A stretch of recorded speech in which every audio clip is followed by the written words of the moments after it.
So, hello students. Now here we are going to discuss about the paper pattern of economics of class 12th. Okay, so let's begin here. देखिए यहाँ पे आपको marking distribution पहले मैं आपको दिखा दूँ. Okay, so very important part. We know that there are total 11 chapters. Now, many of you will think I'm talking about 11, but there are 10. Okay, if I count 3A 3B separately, then there are 11 chapters. Okay, so यहाँ पे पूरे 11 chapters हम समझ के चलेंगे, और we can say 10 chapters. Okay, अब देखिए मार्किंग डिस्ट्रीब्यूशन क्या है. Just see this particular okay column. अगर मैं यहाँ देखूँ इंट्रोडक्शन, जो फर्स्ट चैप्टर है आपका वो 7 मार्क्स का है. आपका सेकेंड चैप्टर भी 7 मार्क्स का है. ओके, उसके बाद आपका 3A 3B ये दोनों 8 मार्क्स के हैं इंडिविजुअली, जो काफ़ी इंपॉर्टेंट है एग्जाम के पर्सपेक्टिव से. Then if we talk about chapter 4 supply analysis, chapter 5 forms of market, ये दो भी 7 मार्क्स के हैं. Okay, chapter number 6, chapter number 7, 8, 9 ये सारे चैप्टर्स जो है वो आपको 8 मार्क्स के हैं इंडिविजुअली. और जो लास्ट चैप्टर है 10th वाला वो है 4 मार्क्स का. If you see the marking distribution here, okay, तो जो मेजोरिटी जो चैप्टर्स है वो या तो 7 मार्क्स के हैं या तो 8 मार्क्स के हैं. सिर्फ एक ही जो लास्ट चैप्टर है वो आपका 4 मार्क्स का है. मार्क्स विद ऑप्शन फिलहाल आप मत देखिए, आपको यही पार्ट देखना है. आपका 80 मार्क्स का बोर्ड पेपर्स होगा. ओके, तो ये फर्स्ट पार्ट है. आई होप आपको ये वाला पार्ट समझ में आया. इसके बाद हम पेपर पैटर्न देख सकते हैं. Let's see further. अब यहाँ पे है आपका प्रपोज्ड क्वेश्चन पेपर, और यही आपका पेपर है जो आपका बोर्ड्स में रहने वाला है. सी क्वेश्चन नंबर 1 जो है, चाहे आप ओसी ले लो, एसपी, इको, अकाउंट्स, वो पहला जो क्वेश्चन है ओके वो 20 मार्क्स का होगा पूरा. ओके, तो यहाँ पे आपको 4 क्वेश्चन कोई भी पूछे जाएंगे. देयर आर 8 ऑप्शंस, 8 टाइप के क्वेश्चंस एग्जाम्स में आ सकते हैं. ये 8 में से कौन से भी 4 आएंगे. लेट्स अज्यूम आपको आता है एग्जाम्स में choose the correct option, complete the correlation, give economic term या ऑड मैन आउट. ओके, ये 4 पूछे गए. हर एक क्वेश्चन, पूरा क्वेश्चन 5 मार्क्स का है, और इसके अंदर हर एक क्वेश्चन में आपको 5-5 क्वेश्चंस रहेंगे. फॉर एग्जांपल, अगर मैं देखूँ choose the correct option, okay, तो इसके 5 आपको क्वेश्चंस पूछे जाएंगे, और हर एक क्वेश्चन 1 मार्क का है. करेक्ट. सो अगर आप इनको मल्टीप्लाई कीजिए तो आपको पूरा एक क्वेश्चन 5 मार्क्स का मिलेगा. ऐसे आपको रिमेनिंग 3 क्वेश्चंस होंगे, वो सारे 5-5 मार्क्स के होंगे. उसके अंदर का हर एक क्वेश्चन 1-1 मार्क का होगा, and in total it will be 5 marks. Okay, so 5 questions 5-5 marks के, इन टोटल आपका 20 मार्क्स के हो जाएंगे. ओके, तो ये आपको इजी होगा, काफ़ी अच्छा पड़ेगा आपको ये. अगर आप टेक्स्ट बुक पूरी रिफर करते हो तो कहीं से भी, ये टेक्स्ट बुक में से कहीं से भी पूछा जाएगा, कुछ भी आ सकता है यहाँ से. You can just note it down in your book. अब यहाँ पे एक इंपॉर्टेंट लाइन है, मैं वो रीड करता हूँ. फॉर ऑब्जेक्टिव क्वेश्चन नंबर 1, यानी कि ये फर्स्ट क्वेश्चन की बात हो रही है, the parameter given in 12 standard text book should be considered. यानी कि जो आपको एक, कहते हैं ना, आपको एक स्टैंडर्ड्स दिया गया, आपको जो टेक्स्ट बुक में जो दिया गया है उसके अकॉर्डिंग ही वो पूछा जाएगा. अब इसके बाद इसका मतलब ये नहीं है कि जो टेक्स्ट बुक में हर एक चैप्टर्स के पीछे जो आपको क्वेश्चंस दिए गए सिर्फ वहाँ से आएगा, नहीं, कहीं से भी आ सकता है, but with in the text book. Now second question की बात करें.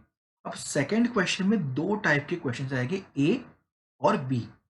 ए में होगा identify and explain the concept. Okay, तो इसके हर एक क्वेश्चन 2 मार्क का है. हर एक क्वेश्चन कितने मार्क्स का है? 2 मार्क्स का एक क्वेश्चन है. टोटल आपको 3 पूछे जाएंगे, आपको लिखने 3 है, आपको 5 ऑप्शंस दिए जाएंगे. Okay, so out of 5 you have to attempt 3 questions, और हर एक क्वेश्चन 2 मार्क्स का है. सो टोटल 2 इंटू 3 अगर हम करें तो वो 6 मार्क्स का हो जाएगा. सेम विद डिस्टिंग्विश, हर एक डिस्टिंग्विश 2 मार्क्स का है. ऐसे आपको 3 अटेम्प्ट करने हैं, 5 डिस्टिंग्विश दिए जाएंगे. सो 2 3 ज़ा 6 मार्क्स के डिस्टिंग्विश, तो 12 मार्क्स का क्वेश्चन नंबर 2 होगा. अब क्वेश्चन नंबर 3, क्वेश्चन नंबर 4 जो है वो 12 मार्क्स के हो गए. एक क्वेश्चन इसके अंदर 4 मार्क्स का होगा. 1 क्वेश्चन 4 मार्क. आपको कितने अटेम्प्ट करने हैं? आपको 3 अटेम्प्ट करने हैं. तो 4 3 ज़ा 12. आपको 5 क्वेश्चंस दिए जाएंगे, उसमें से आपको ये 3 अटेम्प्ट करने हैं, और total 12 marks. Then if we take question number 4, वहाँ है state with reasons whether you agree और disagree with the following statements.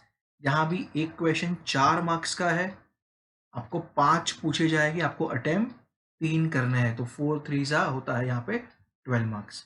Okay, अब आता है क्वेश्चन नंबर 5, ये थोड़ा अलग है। ओके, यहाँ कहा गया आपको study the following table figure passage and answer the questions given below it. आपको पहले से एक पैसेज दिया होगा फॉर एग्जाम्पल, ओके, आपको वो देख के आंसर लिखना है। अब इसमें आपको ऐसा नहीं करना है कि जो कॉपी पेस्ट आपको कर देना है पैसेज वैसे, नहीं, you have to understand the passage and उसके according you have to frame the answers. Okay, तो ये इंग्लिश नहीं, यहाँ पे आपका कॉन्सेप्ट चेक किया जाएगा रिगार्डिंग इकोनॉमिक्स। तो यहाँ पे आपको 3 क्वेश्चंस दिए जाएंगे, आपको 2 ही अटेम्प्ट करने हैं और एक आंसर का 4 मार्क्स होगा। ओके, सो 2 क्वेश्चन आपको अटेम्प्ट करने हैं।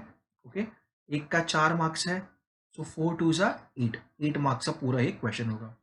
Then we will talk about the last question answer in detail. Okay, ये सबसे लेंथीएस्ट पार्ट होता है इकोनॉमिक्स में।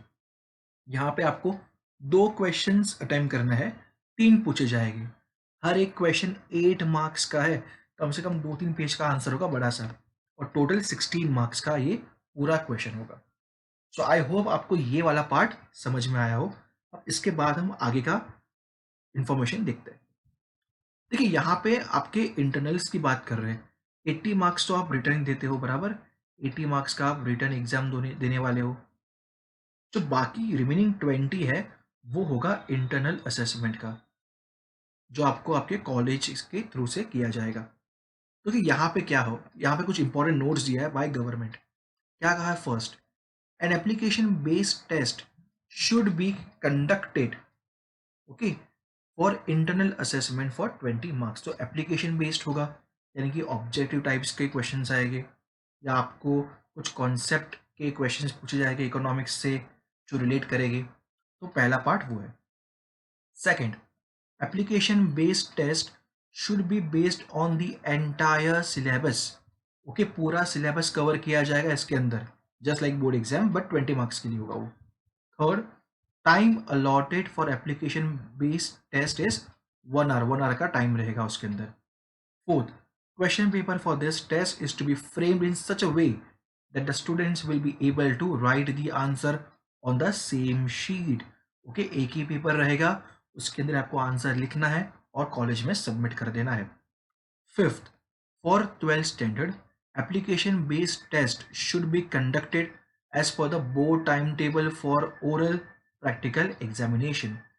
ओके, सो बोर्ड्स का जो भी स्केड्यूलिंग होगा उसके अकॉर्डिंग आपकी ये टेस्ट ली जाएगी। 6 point, the record of this test must be preserved for 1 year. ये कॉलेज के लिए इंपॉर्टेंट है कि 1 साल तक तो आपका रिकॉर्ड रहेगा, जितने आपको मार्क्स मिले हैं वो। अब यहाँ देखते हैं पैटर्न क्या है इसका। देखिए, इसमें आपको ना 5 क्वेश्चन आएंगे, क्वेश्चन नंबर 1, फिर 2, 3, 4, 5। तो पहले क्वेश्चन में देखो क्या होगा, choose the correct option 4 marks के लिए। सेकेंड, ऑड मैन आउट रहेगा आपका 4 मार्क्स के लिए। Third, complete the correlation, okay, 4 marks. Then give economic terms 4 marks. तो यहाँ तक तो 16 मार्क्स हो गए आपके। अब रिमेनिंग 4 मार्क्स को कैसे आपको मिलेंगे? Study the following situations and express your opinion. यहाँ पे आपको एक सिचुएशन दी जाएगी और आपने जो कुछ पढ़ाई किया है सिलेबस में उसको ध्यान में रखते हुए आपको आपके ओपिनियंस देने हैं। तो आपको सिचुएशन 1 दी जाएगी और 2 दी जाएगी। Okay, so 2 marks for each situation. ये जो फर्स्ट वाला है उसका 2 मार्क्स होगा एग्जाम में, और सेकंड का भी 2 मार्क्स। आप क्या आंसर्स लिखते हो आपके ऊपर डिपेंड करता है। टोटल 4 मार्क्स का होगा, 2 2 + 2 4 मार्क्स। तो ये हो गए आपका 4 मार्क्स। ओके, सो फर्स्ट 4 जो क्वेश्चंस है वो ऑब्जेक्टिव बेस्ड हो गए। बाकी का जो लास्ट क्वेश्चन है वो सिचुएशनल बेस्ड होगा, कोई केस स्टडी होगा, कुछ पैराग्राफ्स दिए हुए आपको वो एनालाइज करने हैं, आपको वो समझने हैं। ओके, सो ये है आपका पेपर पैटर्न ऑफ इकोनॉमिक्स। मैंने आपको दोनों बता दिया, रिटर्न का भी और इंटरनल का भी। Thank you so much students.